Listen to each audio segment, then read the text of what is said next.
walked through the massive doors of the Galactic Military Academy. His boots clicked on the smooth metal floor. Everything here was huge. The aliens who built this place were much bigger than humans. The ceiling stretched up so high that felt like he was walking through a canyon. He carried a small bag over his shoulder. Inside were his old uniform patches and a few photographs. He did not think he would need them.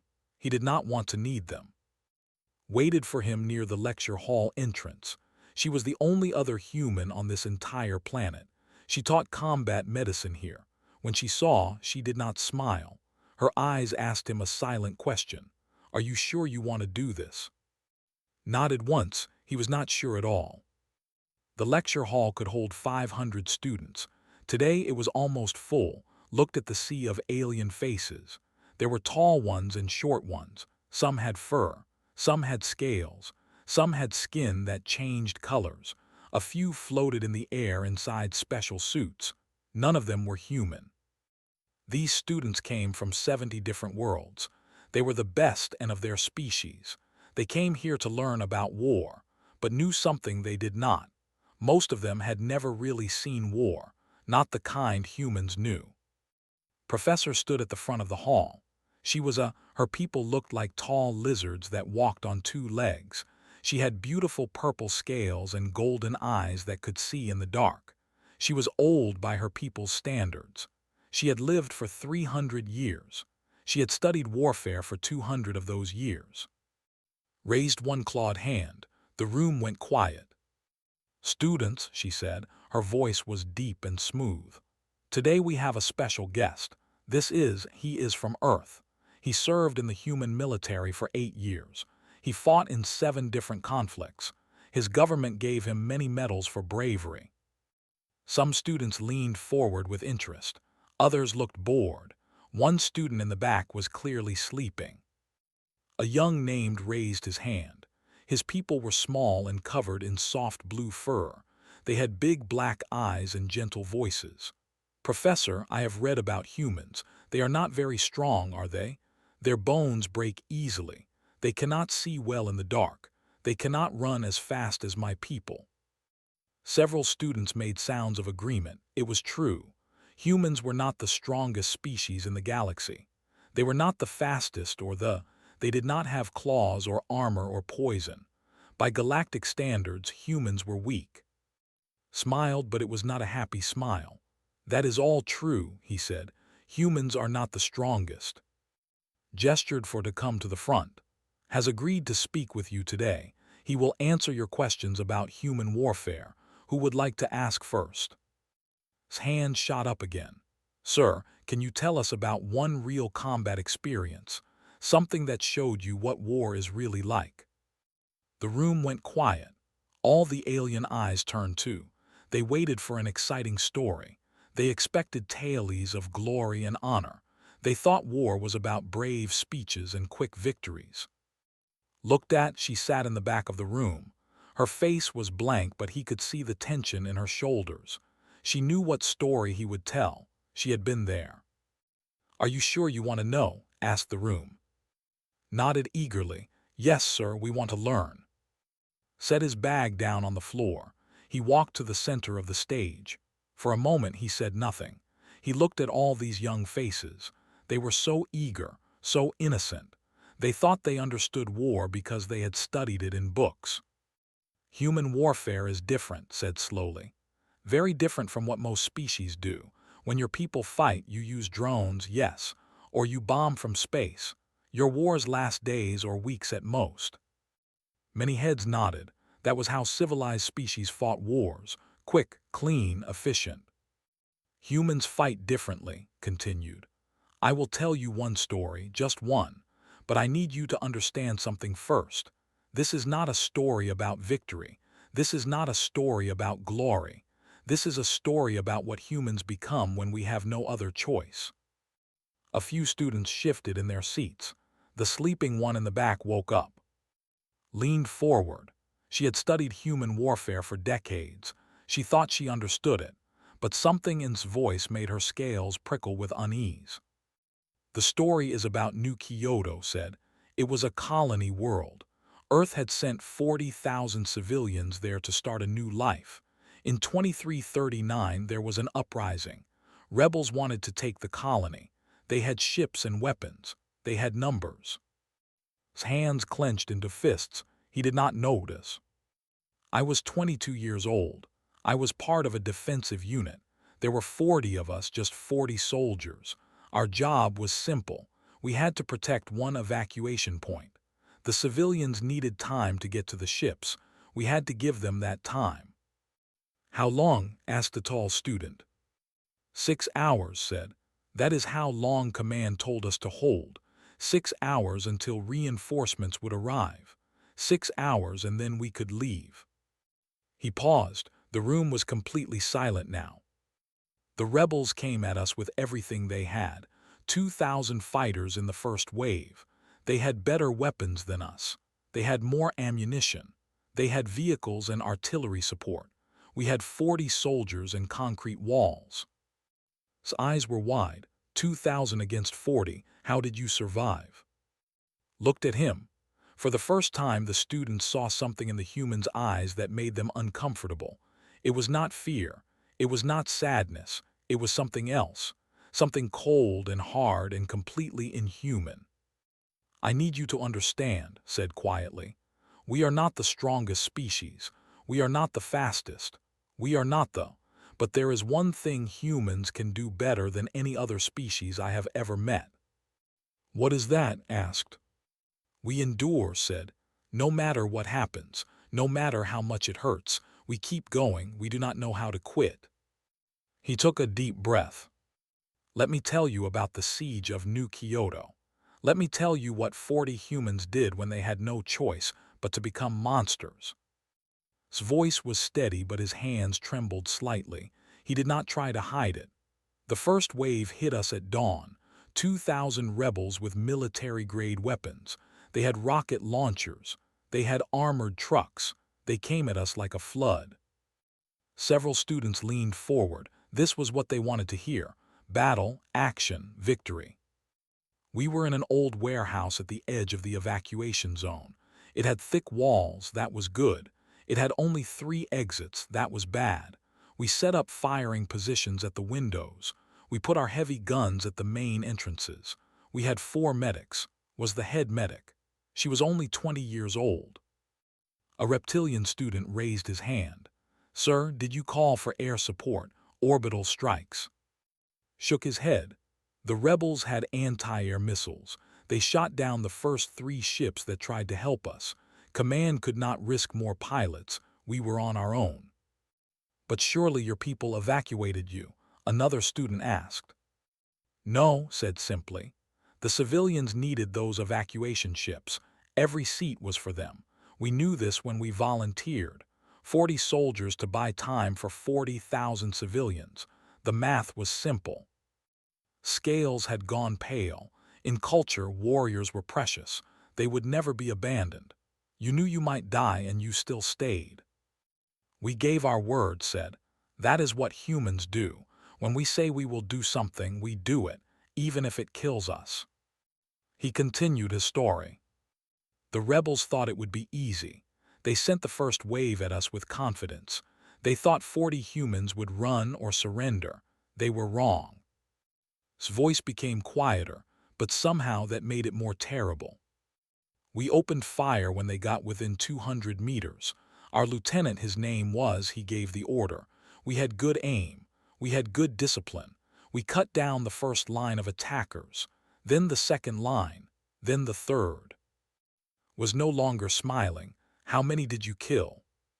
"In the first hour, about 300, said it like he was talking about the weather. "They pulled back. They thought we had more soldiers than we really did. They regrouped and came again. Smarter this time. They used cover. They flanked us. They were learning." "Did anyone get hurt?" a small furry alien asked. 4 soldiers were wounded in the first attack. One of them was Minyu. A bullet went through his leg, broke the bone, pulled him back from the window. She wanted to sedate him, to give him medicine so he could sleep and heal. Looked at the students. Minyu refused. He said he could still shoot. He went back to his position. He fought for 3 more hours before the pain made him pass out. The students stared. Their species used sedation even for small injuries. The idea of fighting with a broken bone was insane. The second wave came at noon. The third wave came at sunset. The fourth wave came at midnight. The rebels never stopped. They thought if they just kept coming, we would run out of bullets. They were right. By the end of the first day, we had used 60% of our ammunition. "Did the reinforcements come?" asked. Shook his head slowly.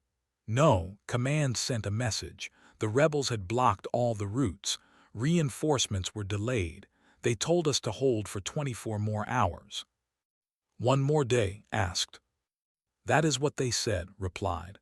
One more day became 2 days, 2 days became 3. We held our position. We had no choice. Behind us were 40,000 people trying to get on ships, families, children, old people. If we broke, if we ran, they would all die. He paused to take a drink of water. His hand shook so badly that water spilled on the floor. By day 3, things were bad. We had no food left. The rebels had cut our water line. We collected rainwater in helmets. We rationed everything. Each soldier got 4 hours of sleep over 3 days, 4 hours total. An amphibious student made a choking sound. His species needed 12 hours of sleep every day. 4 hours over 3 days would kill them. We were down to 40% ammunition. 12 soldiers were wounded. All of them kept fighting. They had to. We did not have enough healthy soldiers to cover all the positions. His voice became even quieter. On day 4 died. The room was silent. He was hit in the stomach during the morning attack. There was nothing could do. The wound was too bad. He knew he was dying. He asked us to take his ammunition. He asked us to keep fighting. Then he asked us to tell his mother that he loved her. Several students looked away. Death was something most species tried to avoid in war. They used drones and robots. They kept their soldiers safe. We took his ammunition. We took his grenades. We took his armor plates and used them to reinforce our positions. Then we went back to fighting. A student with tentacles made a distressed noise. "You did not stop. You did not have a ceremony. You did not honor him." "We did not have time," said flatly. "The rebels were shooting at us. We were trying not to die. We put his body in the back room with our dwindling supplies. We would honor him later if there was a later." Stood up, This is barbaric. No civilized species fights like this." Looked at her, his eyes were hard. "You are right. It is barbaric. War is barbaric. We did not choose this. The rebels chose it when they attacked civilians. We just responded." He turned back to the students. Day 5 was when things got really bad. We were surrounded completely. The rebels had 6 times more soldiers than when they started. More kept coming. They knew they had us trapped. They sent a messenger under a white flag. "What did they want?" asked. "They offered us surrender. They said if we put down our weapons and walked away, they would let us live. They said they only wanted the colony. They said we had fought bravely and earned our lives." "Did you consider it?" a student asked quietly. Smiled, but there was no warmth in it. For about 10 seconds. Then asked the messenger a question. He asked if the civilians would be safe. The messenger laughed. He said the rebels would do whatever they wanted with the civilians once we were gone. "So you refused?" "We refused. We told the messenger to go back to his commanders. We told them that every meter they wanted, they would buy with blood. We told them that humans do not break promises. We told them we would rather die than abandon those families." The messenger left. An hour later, the biggest attack yet came. The rebels threw everything at us. Rockets, artillery, hundreds of fighters rushing our position at once. His hands were fists again. We were down to 20% ammunition. We made every shot count. When the rockets hit our building, parts of the roof collapsed. 2 more soldiers died instantly. 5 more were wounded. We dragged them to the back, worked on them while the building shook from explosions. He looked at the students. Many of them were pale, some were shaking. We held, somehow we held. When the attack ended, we counted bodies. The rebels had left over 200 dead in front of our position, but we knew they would come again. They always came again. How did you stay awake? A student asked. How did you keep fighting? Was quiet for a long moment. Rage, he finally said. Pure rage. We were angry, angry at the rebels, angry at command for not sending help, angry at the universe for putting us in this situation. That anger kept us sharp, kept us moving. Humans are very good at being angry. On day 6, he continued, we had 23 soldiers still able to fight. 17 of our friends were dead. 23 were wounded, but most of the wounded kept fighting anyway. We had less than 10% of our ammunition left. We had no food. We had almost no water. We had not slept in days. That is when the final assault began. The rebels knew we were finished. They knew we had nothing left. They came at us with everything. 800 fighters, all of them fresh, all of them ready. Stop talking. He just stood there looking at nothing. After a long silence, asked in a small voice, what happened? Looked up, his eyes were wet but no tears fell. We held, he whispered. 23 humans against 800, we held. Sat down on the edge of the stage. His legs would not hold him anymore. The students watched him carefully. They had never seen a human look so tired. You want to know what humans can endure, he said softly. Let me tell you about day 3 in detail. Let me tell you what we became. Several students exchanged glances. They were starting to understand that this story would not have a happy ending. Not really.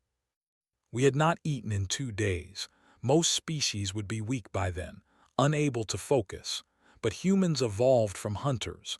Our bodies know how to function without food for a long time. We just get meaner, hungrier, more desperate. Looked at his hands. They were still shaking. The pain was constant. Every one of us had injuries. Burns from hot weapons, cuts from shrapnel, bruises from being thrown by explosions. Our bodies screamed at us to stop, to rest, to give up. We ignored them. A student with feathers raised a wing. Sir, forgive me, but your species has pain receptors like ours. How did you ignore such pain? We did not ignore it, said. We felt every bit of it, but humans have something strange in their brains. We can choose to not care about pain. We can put it in a box and deal with it later. It is called compartmentalization. It is a useful skill in war. It is a terrible skill to have in peace. He stood up again slowly. By day 4, when died, we were not the same people anymore. We had stopped talking to each other except for orders. We moved like machines. Shoot. Reload, shoot again. Drag the wounded, count ammunition, shoot some more. Our medic, she performed surgery in the back room while bullets hit the walls around her. She had no anesthesia left, no pain medicine. She operated on soldiers who were awake. They bit down on cloth and tried not to scream. Several students made sounds of distress. One student stood up and rushed toward the door. They could not handle hearing this. Did not try to stop them. She was staring at with something like horror on her face. One soldier continued, his name was, he had a piece of metal stuck in his side. It had been there since day 2. Told him she needed to remove it, but it would hurt, a lot. Told her to do it while he was at his position. He kept shooting while she cut the metal out of his body. He kept shooting while she stitched him up. He never made a sound. That is not possible, a crystalline student said. The pain would cause unconsciousness. You would think so, replied. But humans can do impossible things when we have no choice. We can push our bodies beyond any reasonable limit. We can ignore injuries that should kill us. We can keep moving when we should be dead. He walked across the stage, his boots clicking on the floor. Day 5, that was when the rebels offered surrender. I need you to understand what we looked like by then. We had not showered in 5 days. We were covered in dirt and blood. Some of it was ours, most of it was not. Our uniforms were torn, Our faces were hollow. We looked like ghosts. The rebel messenger, when he came close to our position, he actually looked scared. Of us. 40 humans half dead, outnumbered 50 to 1, and we scared them. Spoke up, his voice shaking. Why did you scare them? Because we should have been broken, said simply. Any sane species would have surrendered by day 2. Any reasonable species would have fled by day 3. We were still there, still fighting, still refusing to die. It was unnatural, it was wrong. We had become something else, something that would not stop. 2 more students left the room, did not seem to notice. When we refused their surrender offer, the rebels got angry. They decided to break us. They brought up artillery. They shelled our building for an hour straight. The walls cracked. The roof partly collapsed. The explosions were so loud that 3 of us went deaf. Temporarily deaf, but we could not hear anything for hours. 2 soldiers died in that shelling, just crushed by falling concrete. We did not have time to dig them out. We just marked where they fell and kept fighting. Sitting in the back had her eyes closed. She was breathing slowly, carefully. The students who looked at her saw that her hands were clenched so tight that her knuckles were white. After the shelling stopped, said, the rebels came again. Waves of them. They thought we would be stunned, disoriented, broken. They were wrong. We were angry, furiously angry. They had killed our friends. They had trapped us. They had made us into killers. We wanted revenge. His voice became very quiet, and that made it more terrible. We stopped aiming for center mass. We started aiming to wound, to make them suffer, to make them scream so their friends would hear. We wanted them to be afraid. We wanted them to understand that they had made a mistake, that attacking humans was a terrible idea. Stood up, stop, please stop. Looked at her. You asked for one real combat experience. This is real combat. This is what war does to humans. Do you want me to stop? The room was silent. Half the students were gone now. The ones who remained looked sick. No, said quietly. Continue, we need to hear this. Nodded. Day 6, the last day. We were down to 23 soldiers who could still fight. All of us were wounded in some way. Minu, with his broken leg, had been fighting for 4 days. He could not walk anymore. We propped him up at a window and he kept shooting. When his rifle jammed, he used his pistol. When his pistol ran out, we gave him grenades. Had been awake for 70 hours straight. She had operated on 17 soldiers. She had used every bit of medical supply we had. She started using cloth from dead soldiers' uniforms to make bandages. She used alcohol from our emergency supplies as disinfectant. She worked until her hands bled from the work. We had 5 magazines of ammunition left. Total, for 23 soldiers. We made a plan. When the ammunition ran out, we would fight hand to hand. We sharpened knives. We made clubs from pieces of furniture. We prepared to die up close. A student in the front row was crying. They were a peaceful species. They had never imagined war could be like this. The final assault came at dawn of day 6, 800 rebels. They thought it would be quick. They thought we had nothing left. Smiled, and it was the coldest smile any of them had ever seen. They were right, we had nothing left. No food, no water, almost no ammunition, no support, no hope of rescue. We had nothing left except each other, and that was enough. When they came, we met them with everything we had. Every bullet found a target. When the bullets ran out, we used grenades. When the grenades ran out, we used our knives. When the knives broke, we used our hands. Our lieutenant, he was an old soldier, 40 years old. He had a wife and 2 children back on Earth. When his rifle ran out of ammunition, he used it as a club. He killed 12 rebels with that rifle. 12. He hit them until the rifle broke apart in his hands. Then he used a piece of the broken rifle. He kept fighting until they shot him. His voice broke slightly. He kept fighting even after they shot him. He crawled toward them. He was trying to reach his knife. He was still trying to fight when he died. The room was completely silent except for quiet crying. That is what humans become, said. That is what we are capable of when you push us far enough. We do not know how to quit. We do not know how to surrender. We will fight until we cannot move. Then we will fight some more. Then we will die still trying to fight. He looked at all the students. 23 humans held that position against 800 attackers. When reinforcements finally arrived, they found 23 humans still standing. Barely standing, but standing. They found mountains of dead rebels. They found a building that should have collapsed but somehow did not. They found humans who should have been dead but somehow were not. Casualty ratio, said. 17 of us died over those 6 days. 23 of us survived. We killed approximately 1,600 rebels. 1,600. That is what 40 humans did when they gave their word to protect civilians. He sat down again heavily. Now you know, he said quietly. Now you understand why the galaxy is careful with humans. We are not the strongest. We are not the fastest, but we are the most stubborn. We are the most dangerous because we will not quit, ever. The lecture hall was nearly empty now. Only 6 students remained. Sat in the front row, his blue fur damp with sweat. Stood frozen near the wall. Sat in the back with her eyes still closed, breathing slowly. Rubbed his face with both hands. You want to know the worst part, the part that keeps me awake at night. No one answered. They were afraid to hear more. It is not the killing. It is not watching friends die. It is not the pain or the fear. The worst part is what we became. We stopped being human. We became something else. Something that only exists in war. He stood up and walked to the center of the stage again. Let me tell you about the morning of day 6, before the final assault.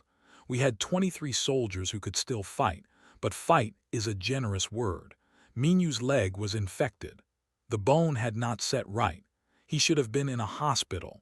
Instead, he was propped against a wall with a rifle. Had second-degree burns over 30% of her body. Every movement cracked her skin. She should have been unconscious from pain. She was loading magazines. Had been hit by shrapnel in his shoulder. The wound was getting worse. We could smell the infection. He should have been evacuated. He was sharpening his knife. His voice was steady now, but empty, like he was reading from a report. All 23 of us had injuries that would have hospitalized any other species. Broken bones, burns, infections, blood loss, concussions. We ignored all of it. We had a job to do. A reptilian student raised a shaking hand. How is that possible? Pain exists for a reason. It tells you to stop. You are right, said. Pain tells you to stop. Fear tells you to run. Exhaustion tells you to sleep. Hunger tells you to eat. Our bodies were screaming at us to give up, but we had something that overrode all of those instincts. What? Asked. Spite. The word hung in the air. I do not think your species have a word for it, continued. It is a human emotion. It is like anger but colder, more focused. It is the feeling of refusing to do something just because someone expects you to do it. He walked to the edge of the stage. The rebels expected us to break. They expected us to surrender. They expected us to be reasonable. Every time they attacked, they were sure we would finally give up. And every time we did not give up, they got more frustrated, more angry, more determined to break us. But here is the thing about spite. The more someone tries to break you, the more determined you become not to break. It becomes personal. It stops being about the mission or the civilians or orders. It becomes about refusing to give them what they want. Made a sound of confusion. That is illogical. If you cannot win, why continue? Because winning is not the point anymore, said. The point is that they want us to quit, so we will not quit. They want us to be afraid, so we will not show fear. They want us to break, so we will not break, even if it kills us, especially if it kills us. He smiled grimly. We had a saying during those last hours. If we are going to die anyway, let us make it expensive. We stopped fighting to survive. We started fighting to make them pay. to make them regret ever attacking us, to make them understand that humans might die, but we die hard. On that last morning, he continued, we had no food, no water, almost no ammunition. We should have been dead already. By any logical calculation, we were finished. But logic is a luxury. We did not have the luxury of logic. We had spite. We had rage. We had the absolute refusal to let these people win.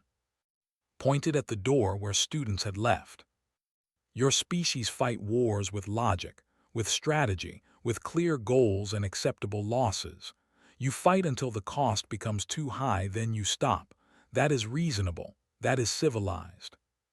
Humans are not reasonable when we fight. We are not civilized.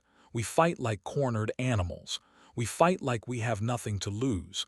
Because by day 6 we really had nothing to lose. We were going to die. We knew that. We accepted it. That acceptance made us terrifying. Was shaking his head slowly. I do not understand. If you knew you would die, why not die quickly? Why suffer? Because every hour we held was another 1,000 civilians getting on evacuation ships. Because we gave our word. Because had a wife and children, and he wanted to see them again. And the only way to see them again was to stay alive long enough for rescue to arrive. His voice rose slightly. Because died asking us to keep fighting.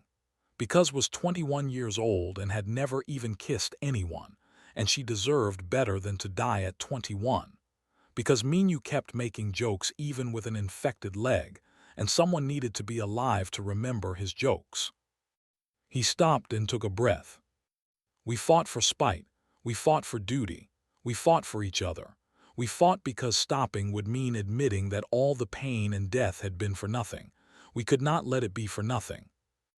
When the final assault came, said quietly, we were ready as we could be. We had 5 magazines of ammunition total. We calculated that we could kill maybe 40 or 50 of them before the ammunition ran out. Then we would use knives and improvised weapons. Then we would use our hands. 800 rebels came at us like a tsunami. They screamed. They fired from every direction. They threw everything at us. They thought this was finally the end. We opened fire at 100 meters. Every shot hit. Every shot killed or wounded. We did not waste a single bullet. When you only have 5 magazines for 23 soldiers, you do not miss. The rebels hit our position like a wave hitting a rock. They surrounded us. They were on all sides. They were shouting that we were finished, that we should surrender, that they had won. His voice became very soft. But they had not won, because we were still shooting, still fighting, still refusing to die.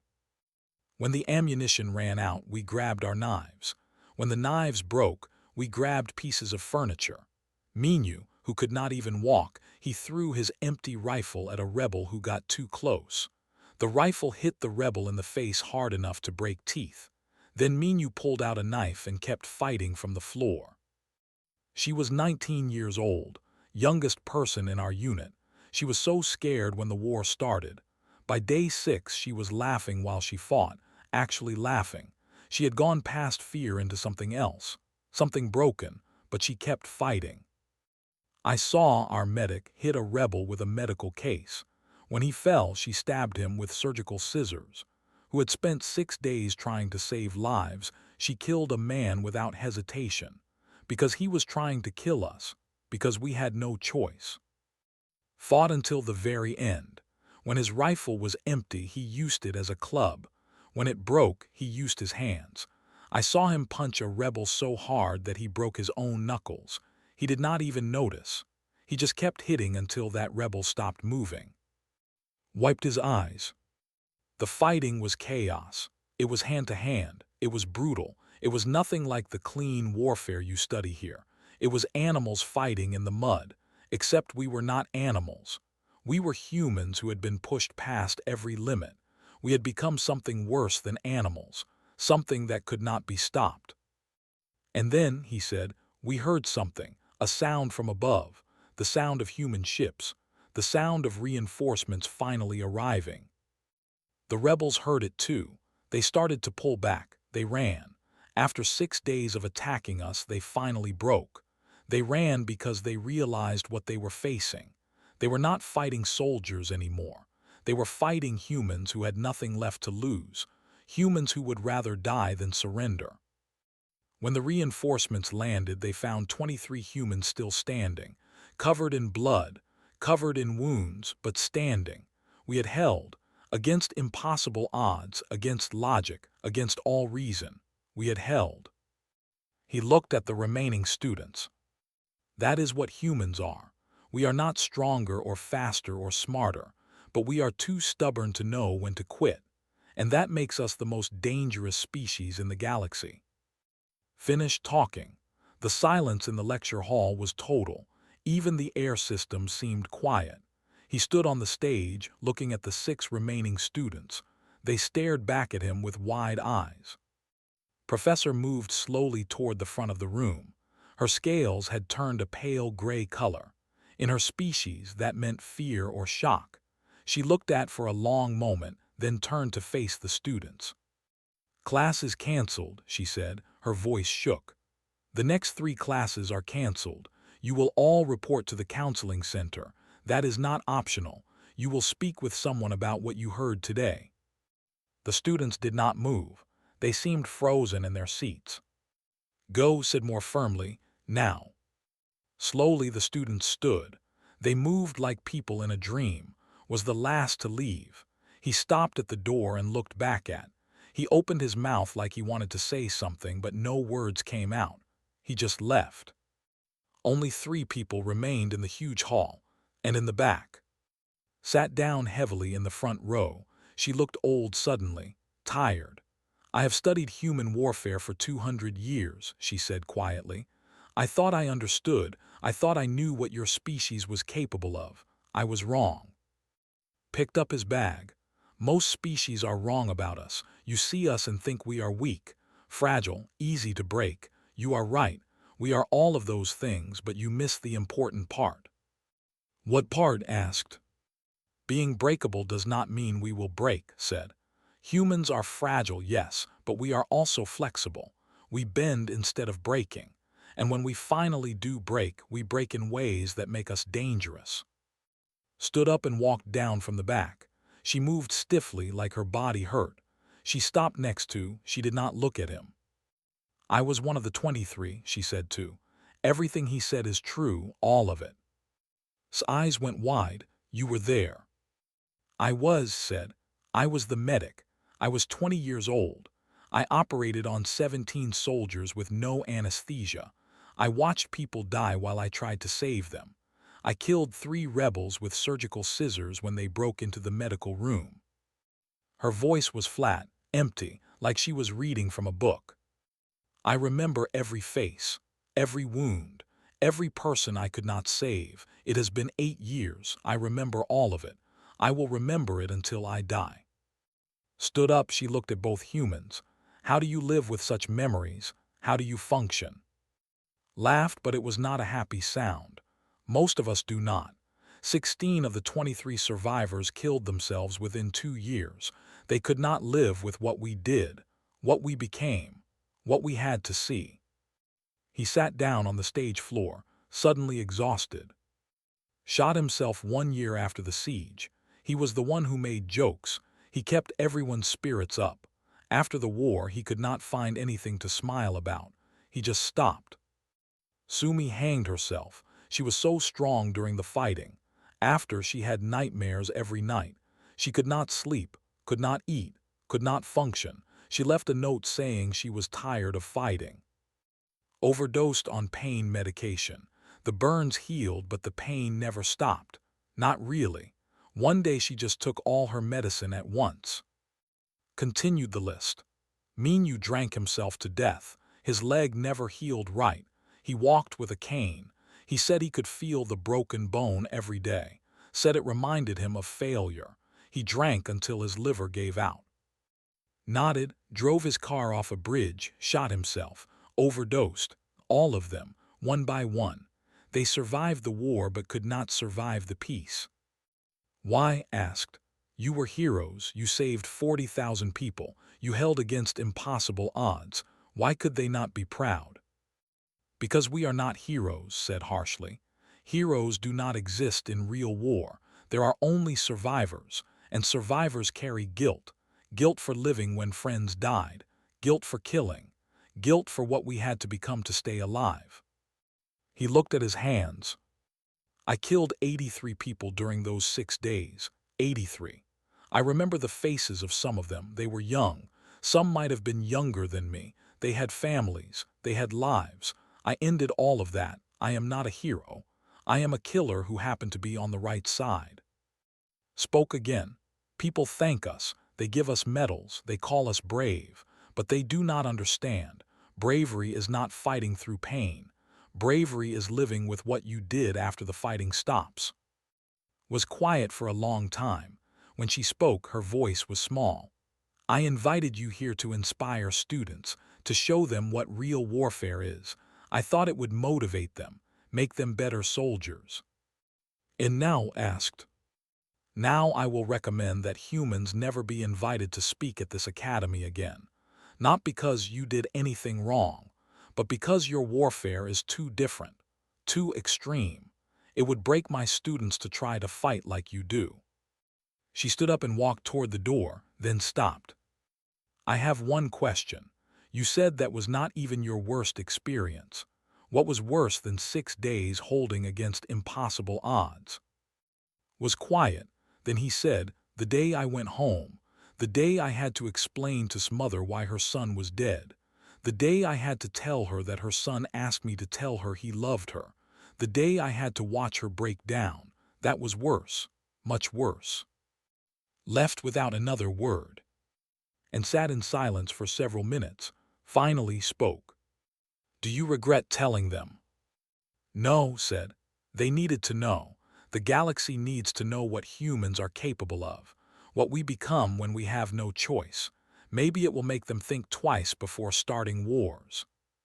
Or maybe it will make them fear us more, said. Good, replied. Fear is better than ignorance. Fear keeps wars from starting. Fear makes people negotiate instead of fight. He stood up slowly, his knees cracked. I need to go. I have an appointment at the hospital. Zora asked. Yes, she is not doing well. The doctors say she might need to stay longer. The nightmares are getting worse. Nodded. Zora had been one of the 23. She had survived the siege. She had survived 8 years after, but she had not survived what it did to her mind. She was in a psychiatric hospital now, had been for 3 years. 7 of us left, said. Out of 23 survivors, 7 still alive.